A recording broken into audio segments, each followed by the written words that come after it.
Well, welcome to Messy House Church, and today I'm going to read you a story, but first I wanted to show you what I've made. So I got a milk bottle, and out of the milk bottle I made a whale, and I made a message which I've written on bottle tops. God sends me to love others. I've put all my words inside my whale, and now I'm going to tip it out into the water. I'd like to play this in the bath really. If I can, I'm going to try and get the words in order in my whale. God sends me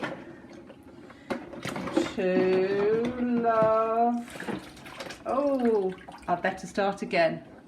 You know what? I think I'm going to practice that a little bit later. There's a whole lot more room in the bath and it sounds like lots of fun. I think now I'd better get on with today's story. Today's story is all about someone who is sent to do something he really doesn't want to do. I wonder if you've ever found that you've been sent to do something you don't really want to do and you find all sorts of ways to avoid it. Well, that's what happens in our story. And our story is called Jonah the Groaner. Jonah was a groaner. That's right, a groaner. So when God told him to go to Nineveh and tell the people who lived there to change their evil ways, what did Jonah do?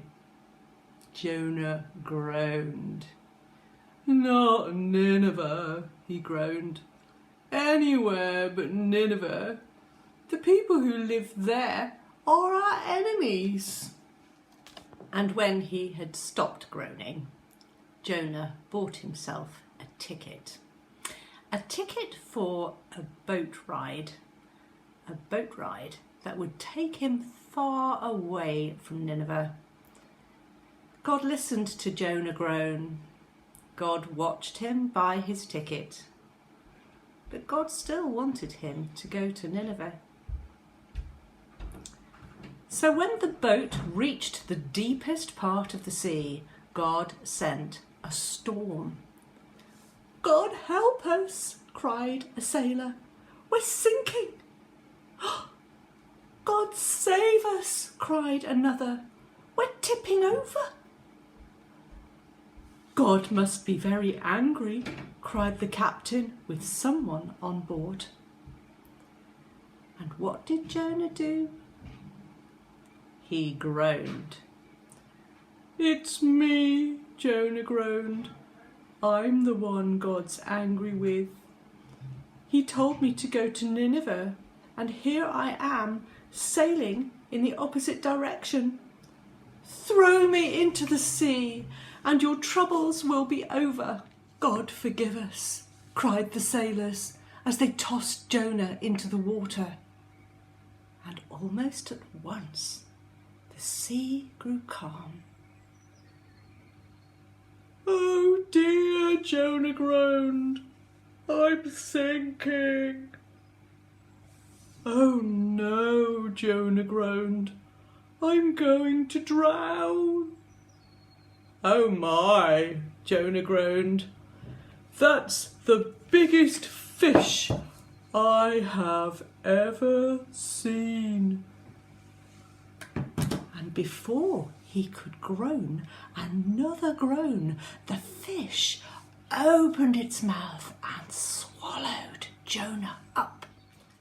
It was God who sent the fish to rescue Jonah and to give him time to think.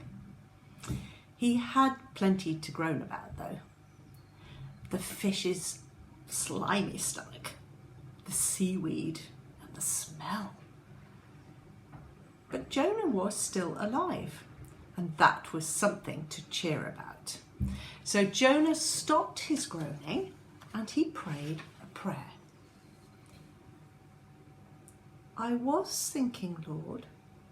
I was drowning, but you saved me. So now I will do whatever you want. Well, 3 days later, the fish spat out Jonah and he landed on a beach. And Jonah kept his promise. He went straight to Nineveh and told the people that God wanted them to change their evil ways. 40 days is all you've got, he warned them, and if you haven't changed by then, God will destroy your city. The people of Nineveh listened. The people of Nineveh wept. The people of Nineveh changed. From the king right down to the poorest slave, they decided to do what was right. And what did Jonah do? He groaned. He sat himself down in the shadow of a tree and he groaned. I knew this would happen, he groaned.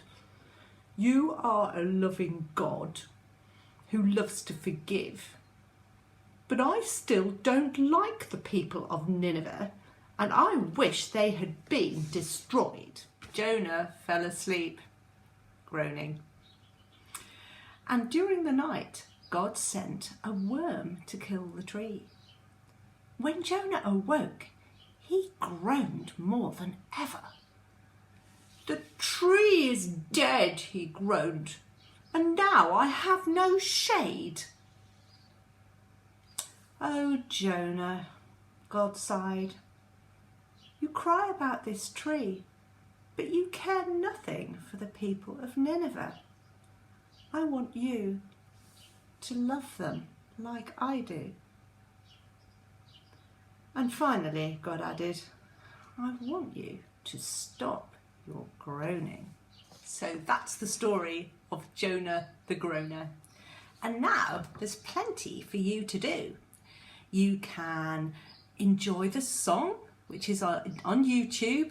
Just click the link, and it's a song that we've been singing for the last couple of Messy Churches, and we've all enjoyed learning some actions. I wonder if you can remember them. There's a game to play, what floats and what sinks. You can make your own whale to play with at bath time or in the garden in a bucket. And there's even some toast to make for tea. Whatever you do, whether it's all of it or a bit of it, have a lot of fun and know that everybody at St Andrews is praying for you. Bye!